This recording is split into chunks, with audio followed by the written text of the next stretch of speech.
환경소음 1차 시 소음의 특성 및 피해 영향. 오늘날 우리는 인구의 대부분이 도시에 집중되어 공동체 생활을 하고 있는 가운데 전 국민의 절반 이상이 소음에 노출되어 피해를 받고 있습니다. 실제로 어떤 상황인지 함께 볼까요? 우리 사회는 남을 배려하는 문화가 부족하다는 얘기가 많은데요. 아파트 층간소음의 하나인 의자 끄는 소리가 바로 그 대표적인 사례인데 카페나 서점도 사정이 비슷하다 보니 사람들의 불만이 커지고 있습니다. 의자 끄는 소리, 사소해 보이지만 분명히 인체에 영향을 미치는 환경소음입니다. 환경부에 따르면 소음 정도를 20에서 100까지로 분류했을 때 의자 끄는 소리는 60. 수면 장애를 일으킬 정도로 인체에 상당한 영향을 미치는 환경소음입니다. 긴급한 상황에서 울려야 할 경적. 하지만 무분별하게 울리는 경적은 도로 소음 공해의 주범으로 110데시벨 이상의 소음입니다. 천둥이나 전기톱 소리에 맞먹는 수준으로 지속적으로 노출되면 청각 손상을 불러일으킬 수 있고 정신적으로도 스트레스 요인이 될 수 있습니다. 이와 같이 소음은 특히 실내 생활 시에는 이웃 간 층간 소음으로 휴식과 수면에 방해를 받고 있으며 실외 이동 시에는 도로교통 소음이나 철도 소음 등의 교통 소음에 노출돼 있습니다. 일상생활 속 소음에 무분별하게 노출되어 있어 이에 대한 지속적인 대책 마련이 필요합니다. 이번 시간을 통해 여러분은 소음이란 무엇인지 설명할 수 있고 발생원별로 소음 특성과 이로 인해 발생할 수 있는 피해 영향에 대해서 설명할 수 있습니다. 이에 따른 학습 내용도 확인해 보세요. 1. 소음의 이해. 먼저 소음이란 무엇인지 살펴보겠습니다. 소음이란 듣는 사람 입장에서 좋아하지 않는 모든 음을 총칭하는데요. 미국 표준협회에서 Noise is any undesired sound로 소음을 원치 않는 소리로 정의하고 있습니다.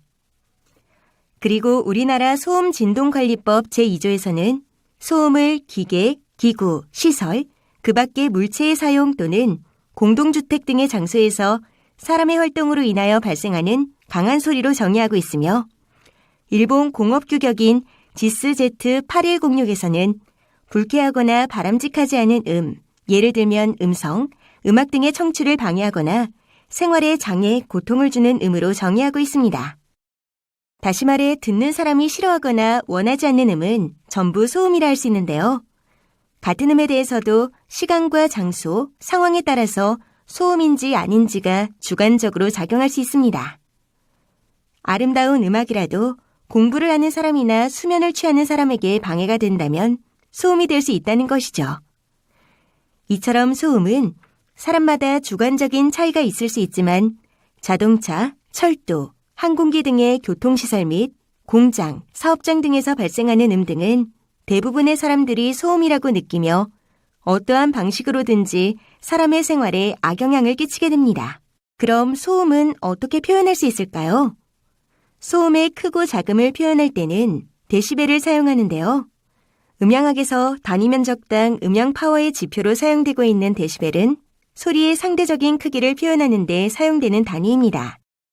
정상적의 경우 최대 130데시벨, 주파수 범위 20에서 2만 헤르츠까지 가정할 수 있는 것으로 보고되고 있는데요.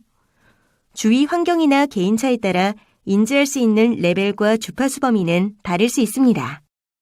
일반적인 상황에서 발생하는 소음의 크기는 나뭇잎 스치는 소리는 20데시벨, 조용한 사무실은 50데시벨, 전화벨 소리는 70데시벨, 대형 버스 소리는 90데시벨, 이륙하는 비행기는 100데시벨 등인데요. 이는 객관적인 물리량으로 사람마다 주관적으로 느끼는 성가신 반응은 다릅니다. 낱말은 새가 듣고 반말은 쥐가 듣는다라는 속담 모두 들어보셨죠? 항상 말을 조심해야 한다는 뜻으로 알려져 있는 이 속담은 같은 크기의 소리라도 밤에 더 크게 들리는 음의 굴절 특성으로도 설명할 수 있습니다. 온도차에 의한 굴절은 대기의 온도차에 의한 굴절로 온도가 낮은 쪽으로 굴절하는데요. 낮은은 지표 부근의 온도가 상공보다 고온이므로 상공 쪽으로 굴절하며 밤에는 지표 부근의 온도가 상공보다 저온이므로 지표 쪽으로 굴절합니다. 다시 말해 공기를 통해 전달되는 음파는 대기 온도가 변할 때 온도가 낮은 쪽으로 굴절되게 됩니다. 낮에는 지면 근처의 공기가 상공의 공기보다 더 따뜻하기 때문에 소리는 상공 쪽으로 굴절되며 지면 근처로 전파되는 소리는 빠르게 소멸되게 됩니다. 그리고 밤에는 지면의 온도가 낮아 소리가 지면으로 굴절되어 전파되며 상공보다 낮은 속도로 소리가 전파되기 때문에 낮보다는 상대적으로 더 먼 거리까지 소리가 들리게 됩니다. 2. 발생원별 소음 특성. 소음은 사람의 활동으로 인하여 발생하는 모든 소음을 말하는데요. 이 중 교통소음, 건설 공사장 소음, 공장 가동으로 인한 산업설비 소음 등 인공적으로 발생하는 소음이 가장 문제가 되고 있습니다. 그리고 그 중에서도 교통소음은 일상생활 속에서 쉽게 노출될 수 있죠. 그럼 대표적인 교통소음인 도로교통소음, 철도소음, 항공기소음의 특성을 살펴보도록 하겠습니다. 자동차 소음이라고도 불리는 도로교통소음은 자동차가 도로를 주행할 때 생기는 소음을 말하는데요. 최근 이에 대해 주민들의 집단 민원이 발생하고 있어 커다란 사회 문제로 대두되고 있습니다. 도로교통소음을 발생시키는 주요 원인은 차량의 엔진음, 배기음, 그리고 타이어와 도로 명과의 마찰음 등이며 고속으로 달릴 때 타이어에서 발생하는 음이 주 소음원이 됩니다. 또한 가솔린 엔진의 승용차보다는 디젤 엔진을 가진 대형 트럭이나 버스에서의 소음이 훨씬 크게 나타납니다. 도로교통소음은 주로 교통량과 주행 속도, 도로 포장 상태 등의 발생원 특성에 따라 발생하는 소음도가 달라지며 기상 특성이나 전달 경로상의 차폐물 등에 따라 소음이 감쇄되거나 오히려 증가하기도 합니다. 최종적으로 인체에 직접적, 간접적으로 영향을 미칩니다. 다음으로 철도소음을 살펴보겠습니다. 철도소음은 기차나 전철이 철도를 주행할 때 발생하는 소음을 말하는 것인데요. 이 또한 최근 열차가 고속화되고 운행 횟수의 증가로 인해 큰 문제가 되고 있습니다. 철도에서 발생되는 소음은 열차가 주행 중에 공기 중으로 방사하는 음이 공기를 매개로 인근 건축물에 직접 전파 및 벽체 등을 투과해 실내 공간으로 전달되는 공기 전달음과 궤도에서 발생되는 진동이 집안 진동을 통해 고체 전달음의 형태로 구조물에 전파되어 발생되는 구조물 소음으로 구분할 수 있습니다. 최근 열차의 고속화로 공력 소음이 증가하고 철도의 관리 및 유지의 용이함을 위해 자갈 궤도에서 콘크리트 궤도로 교체가 이루어지고 있는데요. 이로 인한 반사음 증가 등으로 철도 소음이 높아지고 있는 추세입니다. 철도 소음은 도로교통 소음과 달리 지속적인 소음을 나타내는 것이 아니라 열차가 지나갈 때 단기간 큰 소음이 발생함에 따라 수면 방해, 놀람, 불안감 등을 발생시킬 요소가 큰데요. 특히 우리나라는 철로 주변에 주거 지역이 많이 위치하고 있어 철도 소음으로 인한 문제가 심각합니다. 마지막으로 항공기 소음에 대해 살펴보겠습니다. 항공기 소음은 비행기가 이륙할 때와 착륙할 때 생기는 소음을 말하는데요.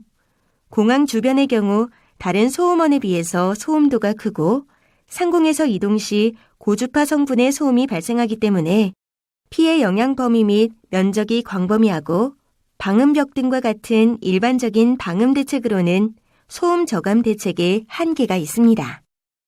이에 따라 도로와 철도 등의 교통소음은 소음 진동관리법에 준하여 관리하고 있지만 항공기 소음에 대해서는 별도로 공항 소음 방지 및 소음 대책 지역 지원에 관한 법률에 따라 관리하고 있습니다.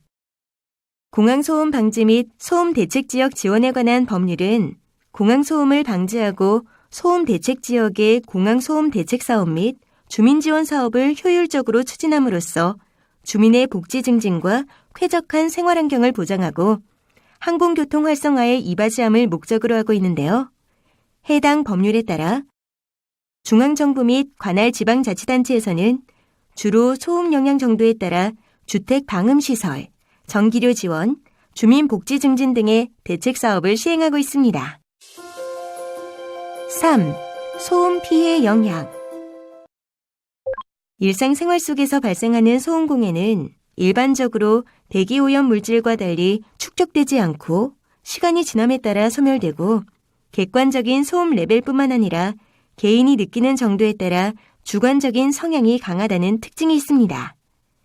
또 도로나 철도 등의 교통수단이 집중되어 있는 지역의 경우 복합적으로 소음에 노출되고 분쟁 중에 가장 민원이 많지만 조기 해결도 어려운데요. 이러한 소음에 노출되면서 사람마다 주관적으로 성가신 반응을 느끼고 인체에 영향이 발생하기도 합니다. 그럼 먼저 성가신 반응에 대해 알아보겠습니다. 성가신 반응이란 특정 상황에 있는 사람이 소음에 노출되었을 때 주관적으로 성가시게 느끼는 반응을 칭합니다. 다시 말해 특정 소음에 노출되었을 때 느끼는 불쾌감이나 분노, 우울증 등의 감정과 연관된 부정적인 상태를 말합니다. 주요 소음원별로 느끼는 성가신 반응을 살펴보면 같은 크기의 소음 레벨을 기준으로 항공기 소음의 성가신 반응이 가장 큰 것을 알 수 있습니다. 참고로 이 그래프에서 세로축에 해당하는 하일리 어노이드는 전체 노출 인구 중에 심각한 성가신 반응을 느낄 수 있는 비율을 말하며 가로축의 LDE는 하루 동안 소음 레벨을 표현하는 유럽 기준으로 하루 매시간 등가 소음도를 측정하여 시간대별 보정치를 더한 소음 레벨을 말하는데요. 여기서 시간대별 보정치는 18시에서 22시 사이의 저녁 시간대에 5dB를 추가하며 22시에서 6시 사이의 야간 시간대에는 10dB를 추가하는 등 같은 소음 레벨도 더 성가시게 반응하는 저녁 시간대와 야간 시간대에는 페널티를 적용합니다. 또 이러한 성가신 반응은 소음 레벨 이외의 국가별 문화 차이, 성별, 나이 등에 따라서도 달라질 수 있음을 기억해 주세요. 이번에는 소음 노출이 인체에 어떤 영향을 미치는지 살펴보겠습니다. 일정 수준 이상의 소음에 장기간 노출될 경우 청력 손실, 수면 방해 등의 직접적 영향이 발생할 수 있으며 성가신 반응으로 인한 주요 작업 활동 및 의사소통 방해, 인지장애 등의 간접적 영향이 발생할 수 있습니다. 그리고 최종적으로 지속적인 소음 노출에 따라 심혈관 질환에 영향을 미칠 수도 있는 것으로 보고되고 있습니다. 소음 크기에 따른 일반적인 인체 영향을 살펴보면 나뭇잎 부딪히는 소리 정도인 20dB의 소음에서는 쾌적함을 느끼며 조용한 농촌이나 심야의 교외에서 측정될 수 있는 30dB 정도의 소음은 수면에 거의 영향을 미치지 않습니다. 하지만 전화 벨소리, 거리, 시끄러운 사무실에서 측정 가능한 70dB의 소음에서는 정신 집중력이 저하됩니다. 그리고 철로변 및 지하철 소음과 같은 80dB의 크기에서는 청력장애가 시작되며 소음이 심한 공장 내부 공간에서 측정될 수 있는 90dB 정도의 소음에서는 난청 증상이 시작됩니다. 더불어 차감기, 경적소리에서 측정 가능한 100dB 정도의 소음에서는 작업량의 저하가 나타납니다.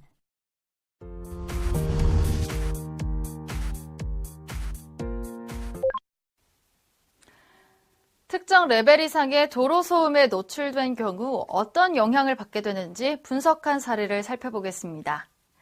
유럽연합위원회에서는 소음 공해가 인체에 직간접적으로 해로운 영향을 끼칠 위험이 높다고 보고 있으며 도로교통 소음을 가장 유해한 실외 소음으로 정의하고 있습니다. 유럽연합위원회는 왜 이런 정의를 하게 된 것일까요? 유럽연합위원회에는 유럽 사람들을 대상으로 1년 동안 55dB 이상 도로교통 소음에 노출되는 인구를 추정해 봤는데요. 그 결과 4명 중 1명꼴인 1억 2,500만 명이 도로교통 소음에 영향을 받는 것으로 분석됐습니다.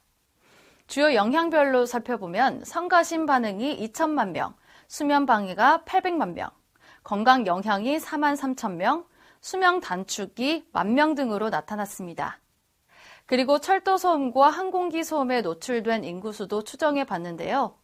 55dB 이상의 철도 소음에 노출된 인구수는 약 800만 명, 55dB 이상의 항공기 소음에 노출된 인구수는 약 300만 명으로 55dB 이상의 도로교통 소음에 노출된 인구가 가장 많은 것으로 나타났습니다. 평가하기. 지금까지 학습한 내용을 퀴즈를 통해 확인해 보겠습니다.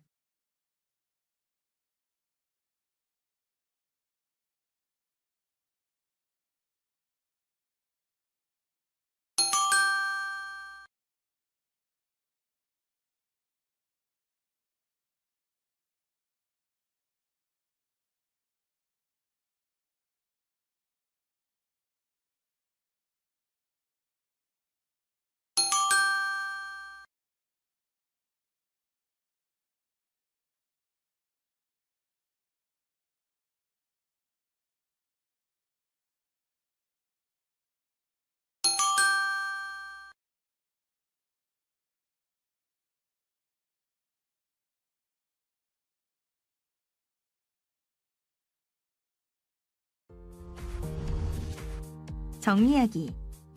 살펴본 내용 중 주요 부분을 다시 정리해 보겠습니다.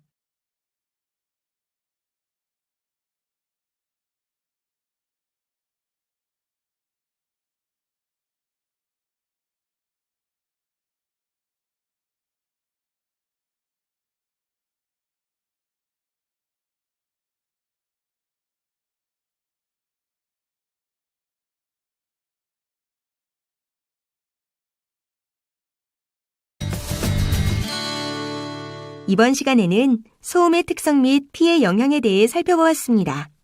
다음 시간에는 생활 속의 소음 공해 관리에 대해 살펴보겠습니다. 여러분, 수고하셨습니다.